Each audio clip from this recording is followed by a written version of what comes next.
Hello everyone. तो आज हम एनसीईआरटी का 4th चैप्टर रिवाइज करने वाले हैं जिसका नाम है मूविंग चार्जेस एंड मैग्नेटिज्म, है ना। इससे पहले हमने करंट इलेक्ट्रिसिटी रिवाइज किया था। करंट से रिलेटेड ही या करंट का कुछ पार्ट इसमें यूज होगा, इसीलिए करंट इलेक्ट्रिसिटी चैप्टर को पहले अच्छे से पढ़ लेना चाहिए। उसके बाद हम आगे डिस्कस करते हैं moving charges and magnetism. Moving charges और मैग्नेटिज्म में हम सबसे पहले इसके इंट्रोडक्टरी पार्ट पे चलते हैं, है ना। हमें कई सालों से पता है कि इलेक्ट्रिसिटी और मैग्नेटिज्म क्या होता है ना। इलेक्ट्रिसिटी भी कोई पर्टिकुलर चीज़ है, मैग्नेटिज्म भी कुछ पर्टिकुलर चीज़ है ना। लेकिन अभी से कुछ 200 ईयर्स पहले हमने इनको रिलेट कर दिया। इलेक्ट्रिसिटी और मैग्नेटिज्म अलग अलग ना होकर एक दूसरे से रिलेटेड कुछ चीज़ें हैं। सबसे पहले इसके बारे में हमें बताया एक फिजिसिस्ट जिनका नाम था हैंस क्रिश्चियन ओरस्टेड, है ना। सबसे पहले हमने इन दोनों के रिलेशन के बारे में जिस फिजिसिस्ट ने बताया उनका नाम था क्या, हैंस क्रिश्चियन ओरस्टेड, है ना। उन्होंने एक्सपेरिमेंटली क्या किया जिससे उन्हें फील हुआ कि इलेक्ट्रिसिटी और मैग्नेटिज्म एक दूसरे से रिलेटेड है। उन्होंने क्या किया, मान लीजिए कि जैसे एक सर्किट है, ठीक है। इस सर्किट में ये एक वायर है जिसमें करंट फ्लो हो रही है,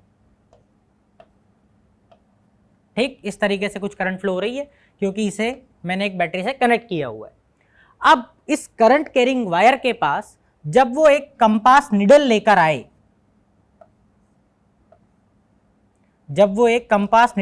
आए, तो उन्होंने क्या पाया, इस कंपास निडल में डिफ्लेक्शन आया। अब कंपास निडल में डिफ्लेक्शन तभी आएगा जब आसपास कोई मैग्नेट जैसी चीज मौजूद होगी, है ना। यानी कि जब ये करंट कैरिंग वायर के पास इस कंपास निडल को लाया गया और इसमें डिफ्लेक्शन आया, तो इसका मतलब ये हुआ कि इस करंट कैरिंग वायर में जिसमें करंट फ्लो हो रही है, इसके आसपास भी कुछ मैग्नेटिज्म जनरेट हो गया है, या ऐसा कहें एक फील्ड जनरेट हो गई है। जैसा हमने इलेक्ट्रोस्टेट में चार्ज के आसपास इलेक्ट्रिक फील्ड पढ़ी, उसी तरीके की किसी मैग्नेट के पास एक फील्ड प्रेजेंट होती है जिसे मैग्नेटिक फील्ड कहते हैं। उसमें अगर कोई मैग्नेटिक सब्सटेंस आएगा तो वो उस पर एक फोर्स एक्सर्ट करेगा।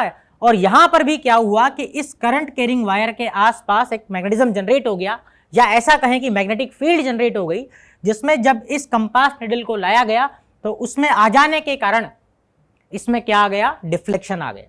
क्लियर है। और उन्होंने क्या ऑब्जर्व किया एक एक्सपेरिमेंट के थ्रू, जैसे ही उन्होंने इस वायर में फ्लो होने वाली करंट को बढ़ाया, वैसे ही इस कंपास निडल में जो डिफ्लेक्शन था वो भी बढ़ गया।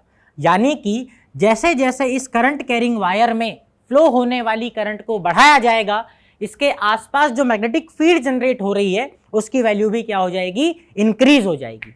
इसी वजह से इस कंपास निडल में जो डिफ्लेक्शन था वो भी क्या हो गया, इंक्रीज हो गया। फिर उन्होंने क्या किया, फिर उन्होंने करंट की डायरेक्शन को रिवर्स कर दिया।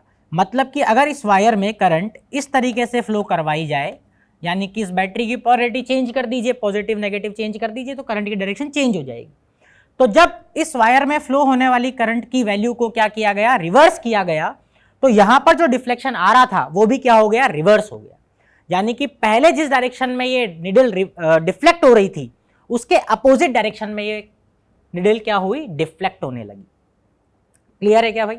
यानी कि जैसे ही करंट की डायरेक्शन आपने चेंज की, तो इस पॉइंट पर, जिस पॉइंट पर ये कंपास निडल रखी हुई है, इस पॉइंट पर जो मैग्नेटिक फील्ड की डायरेक्शन थी वो भी क्या हो गई, चेंज हो गई।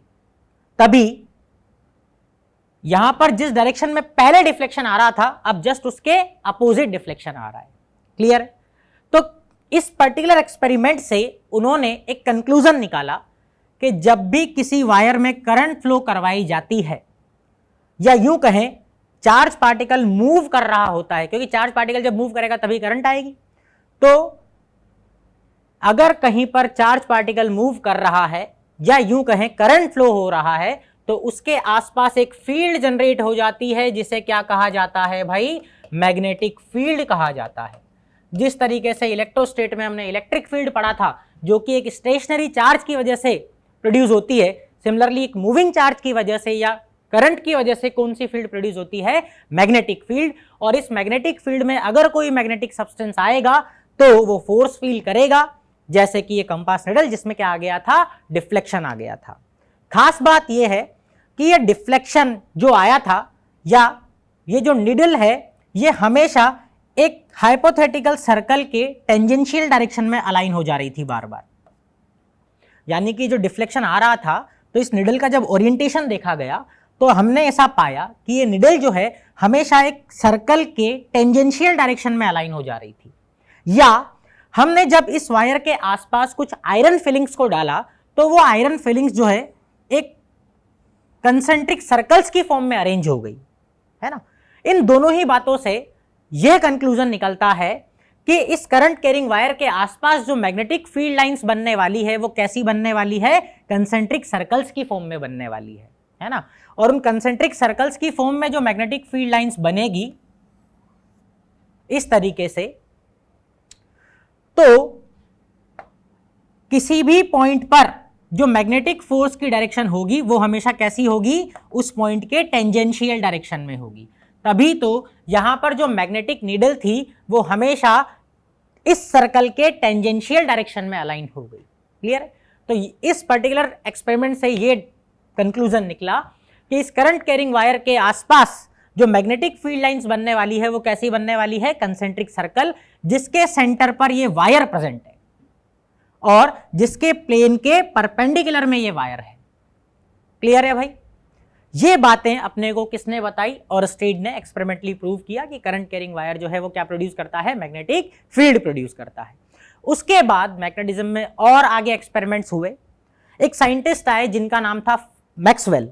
उन्होंने जितने भी लॉज हैं इलेक्ट्रिसिटी के और मैग्नेटिज्म के, उन सभी को यूनिफाइड कर दिया और कुछ रिलेशंस या कुछ फॉर्मूले हमें दिए जो उसके यूनिफिकेशन को क्या करता है, प्रूव करता है कि इलेक्ट्रिक फील्ड और मैग्नेटिक फील्ड के जितने भी लॉज हैं वो इन रिलेशंस की वजह से क्या है, एक दूसरे से रिलेटेड हैं। ये हमें किसने बताया, मैक्सवेल ने। और उन्हीं ने हमें ये बताया कि जो लाइट होती है वो कैसी वेव होती है, इलेक्ट्रोमैग्नेटिक वेव होती है। तो ये सब जो एक्सपेरिमेंट्स हो रहे थे धीरे धीरे कुछ बातें निकल कर आ रही थी, जैसे कि मैक्सवेल ने हमें कुछ बताया, लाइट इलेक्ट्रोमैग्नेटिक वेव है और इलेक्ट्रिसिटी और मैग्नेटिज्म एक दूसरे से रिलेटेड हैं, और वो कैसे रिलेटेड हैं वो कुछ फॉर्मूले भी उन्होंने हमें दिए। फिर आगे रेडियो वेव्स का इन्वेंशन हुआ। रेडियो वेव्स किसने खोजी, रेडियो वेव्स एक साइंटिस्ट थे हर्ट्ज, उन्होंने रेडियो वेव्स के बारे में पता लगाया और इन रेडियो वेव्स को एक्सपेरिमेंटली जो प्रोड्यूस किया लेबोरेटरी में, जो प्रोडक्शन इनका हुआ वो किन्होंने किया, बॉस और मार्कोनी, दो साइंटिस्ट थे, बॉस और मार्कोनी, है ना। तो खोजा तो हर्ट्ज ने, लेकिन प्रोडक्शन जिन्होंने किया, प्रोड्यूस जिन्होंने किया वो कौन थे, बॉस और मार्कोनी। क्लियर है? इसी तरीके से मैग्नेटिज्म में आगे, जैसे 20वीं सेंचुरी में अगर अपन आ गए हैं अब तो बहुत ज्यादा इन्वेंशन या बहुत सारी बातें हमें मैग्नेटिज्म के बारे में पता लग चुकी है। क्यों? क्योंकि अब हमारे पास ऐसे डिवाइसेस हैं जिनसे इलेक्ट्रोमैग्नेटिक वेव्स को प्रोड्यूस किया जा सकता है, एम्पलीफाई किया जा सकता है, ट्रांसमिट किया जा सकता है ना। तो इस वजह से अब हमने मैग्नेटिज्म में, या ऐसा कहें इलेक्ट्रिसिटी और इलेक्ट्रोमैग्नेटिज्म में हमने काफी कुछ हद तक जान लिया है। क्लियर है? इस चैप्टर में हमें मैग्नेटिज्म से रिलेटेड बातें करनी है, जैसे कि एक मूविंग चार्ज पर मैग्नेटिक फील्ड की वजह से कितना फोर्स लगता है, किस डायरेक्शन में फोर्स लगता है। क्लियर है? और हमें जानना है कि साइक्लोट्रॉन में किसी चार्ज पार्टिकल को कैसे एक्सेलरेट करके हाई एनर्जी तक पहुंचाया जा सकता है ना। तो ये कुछ बातें हमें इस चैप्टर में आगे पढ़नी है। ये हमने जाना कि मैग्नेटिज्म बेसिकली होता क्या है और मैग्नेटिज्म को इलेक्ट्रिसिटी से कैसे रिलेट किया गया। क्लियर है? चलिए आगे बढ़ते हैं इस चैप्टर में। चलिए आगे बात करते हैं मैग्नेटिक फोर्स की, है ना, कि भाई मैग्नेटिक फोर्स कैसे लगता है किसी पार्टिकल पर, किसी चार्ज पार्टिकल पर। इससे पहले एक छोटी सी चीज जान लेते हैं, मैग्नेटिक फील्ड। हालांकि मैग्नेटिक फील्ड के बारे में अपन ने कुछ पढ़ लिया है, लेकिन मैग्नेटिक फील्ड क्या है थोड़ा सा और इसके बारे में जान लेते हैं भाई, है ना। मैग्नेटिक फील्ड क्या है, जैसे अपन ने इलेक्ट्रोस्टैट में एक फील्ड पढ़ी थी, इलेक्ट्रिक फील्ड, जो स्टेशनरी चार्ज की वजह से प्रोड्यूस होती थी। मूविंग चार्ज की वजह से कौन सी फील्ड प्रोड्यूस होती है भाई, मैग्नेटिक फील्ड प्रोड्यूस होती है ना। और मैग्नेटिक फील्ड में कोई मूविंग चार्ज जो होता है वो फोर्स फील करता है, ये आगे अपन देखेंगे कैसे वो फोर्स फील करता है। मैग्नेटिक फील्ड भी सुपरपोजिशन प्रिंसिपल को फॉलो करती है। जैसे अगर कई सारे चार्ज पार्टिकल्स प्रेजेंट हैं और किसी एक पर्टिकुलर पॉइंट पर आपको इलेक्ट्रिक फील्ड निकालनी थी, तो हर चार्ज पार्टिकल की वजह से आप इलेक्ट्रिक फील्ड निकालते थे, उसे वेक्टरली क्या कर देते थे, ऐड कर देते थे। सिमिलरली आपको अगर मैग्नेटिक फील्ड भी किसी पर्टिकुलर प्लेस पर निकालनी है तो आप क्या करें, कई सारे सोर्सेज की वजह से जो मैग्नेटिक फील्ड है उसे क्या कर दें, वेक्टरली ऐड कर दें। सो बेसिकली कई सारी बातें जो है मैग्नेटिक फील्ड की इलेक्ट्रिक फील्ड जैसी ही है, कई सारी प्रॉपर्टीज इसकी इलेक्ट्रिक फील्ड जैसी ही है, और जिस तरीके से इलेक्ट्रिक फील्ड सुपरपोजिशन प्रिंसिपल को फॉलो करती थी, सिमिलरली आपकी मैग्नेटिक फील्ड भी सुपरपोजिशन प्रिंसिपल को फॉलो करती है। क्लियर है? आगे अपन डिस्कस करते हैं मैग्नेटिक फोर्स को, और मैग्नेटिक फोर्स में एक टर्म अपन डिस्कस करने जा रहे हैं, लॉरेंट्ज फोर्स। एक साइंटिस्ट थे लॉरेंट्ज, जिनके नाम पर ये लॉरेंट्ज फोर्स अपन टॉपिक पढ़ रहे हैं। अगर किसी प्लेस पर मान लीजिए, जैसे अगर मान लीजिए कि ये आपका कोऑर्डिनेट एक्सिस सिस्टम है, यहाँ पर एक पार्टिकल है, इसका r पोजीशन वेक्टर है, और ये यहाँ पर v वेलोसिटी से इस डायरेक्शन में मूव कर रहा है।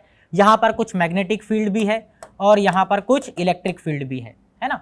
अब एक चार्ज पार्टिकल है q जो कि v वेलोसिटी से मूव कर रहा है, जिसके पोजीशन कोऑर्डिनेट आपको r दिए हुए हैं, है ना।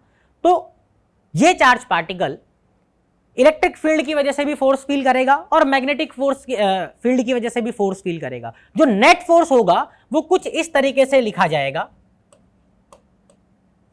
F is equals to QE, जो फोर्स लगता है किस वजह से, इलेक्ट्रिक फील्ड की वजह से, ये अपन इलेक्ट्रोस्टैटिक में पढ़ चुके हैं, प्लस मैग्नेटिक फील्ड की वजह से ये कितना फोर्स फील करेगा, QV cross B। V is the velocity vector and B is the magnetic field vector। तो जो नेट फोर्स ये फील करेगा वो ये होगा, और इस नेट फोर्स को ही क्या कहा गया है, लॉरेंट्ज फोर्स। क्लियर है? The sum of electrostatic force and magnetic force is known as what, Lorentz force, है ना। यहां पर ये जो है ये आपका मैग्नेटिक फोर्स है, और ये जो है ये आपका इलेक्ट्रोस्टैटिक फोर्स है। क्लियर है? यहां पर हमें मैग्नेटिक फोर्स का एक फॉर्मूला मिला, क्या, QV क्रॉस B। अगर कोई चार्ज पार्टिकल V वेलोसिटी से B मैग्नेटिक फील्ड में मूव कर रहा है, जिस पर Q चार्ज है, तो उस पर कितना फोर्स लगता है, QV क्रॉस B। इस फॉर्मूले से रिलेटेड कुछ खास बातें, क्या खास बातें हैं भाई,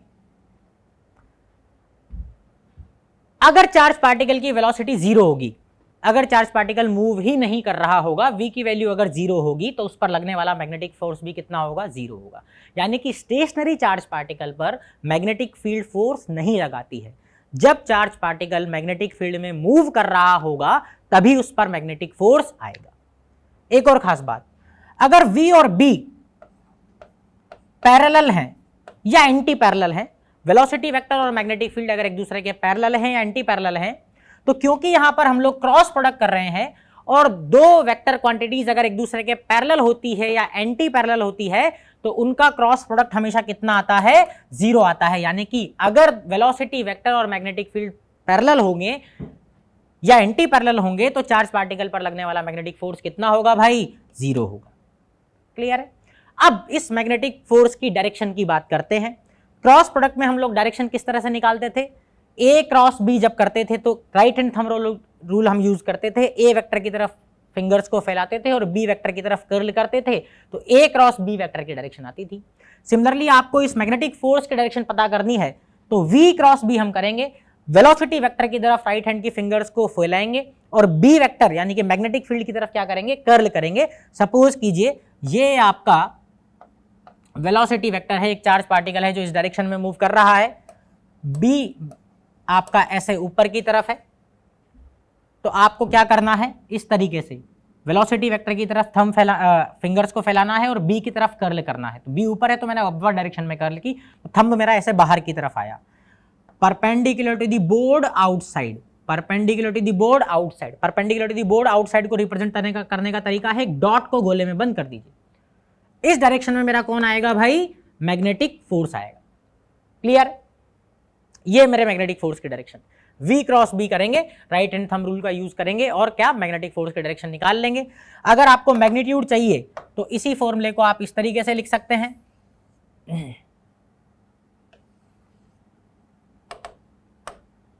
F is equals to QVB sin theta, where theta is the angle between velocity vector and magnetic field, है ना।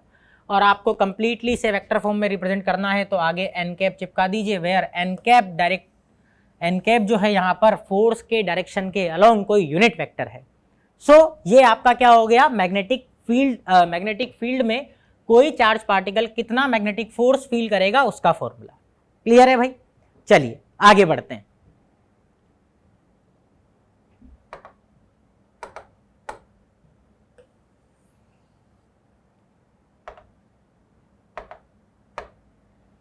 यहां पर हमने F is equals to Q V B sine theta में एक टर्म यहां पर पढ़ी मैग्नेटिक फील्ड, बी से मैं मैग्नेटिक फील्ड को रिप्रेजेंट कर रहा हूं, है ना। इसकी यूनिट की भी यहां पर बात कर लेते हैं। यहां पर अगर मैग्नेटिक फील्ड की यूनिट की बात की जाए तो फोर्स को आप चार्ज और वी से डिवाइड कर देंगे तो मैग्नेटिक फील्ड की यूनिट आ जाएगी। यहां पर बी को लिखा जा सकता है क्या, F upon Q V sine theta. अब साइन थीटा तो एक यूनिटलेस टर्म हो गई, तो आपको फोर्स से डिवाइड कर देना है चार्ज और वेलोसिटी को, तो इसकी यूनिट हो जाएगी newton into second upon coulomb into metre, जिसे टेस्ला के नाम से भी जाना जाता है। So SI unit of magnetic field is what, tesla, है ना। और अगर सीजीएस यूनिट की बात की जाए, मैग्नेटिक फील्ड की सीजीएस यूनिट होती है गॉस। क्लियर है? ये इसकी कौन सी यूनिट हो गई भाई, CGS unit. And 1 tesla is equals to 10 to the power -4 gauss के बराबर होता है ना। तो ये मैग्नेटिक फील्ड और उसकी यूनिट्स हो गई। क्लियर है भाई? चलिए आगे बढ़ते हैं, आगे डिस्कस करते हैं magnetic force on a current carrying conductor.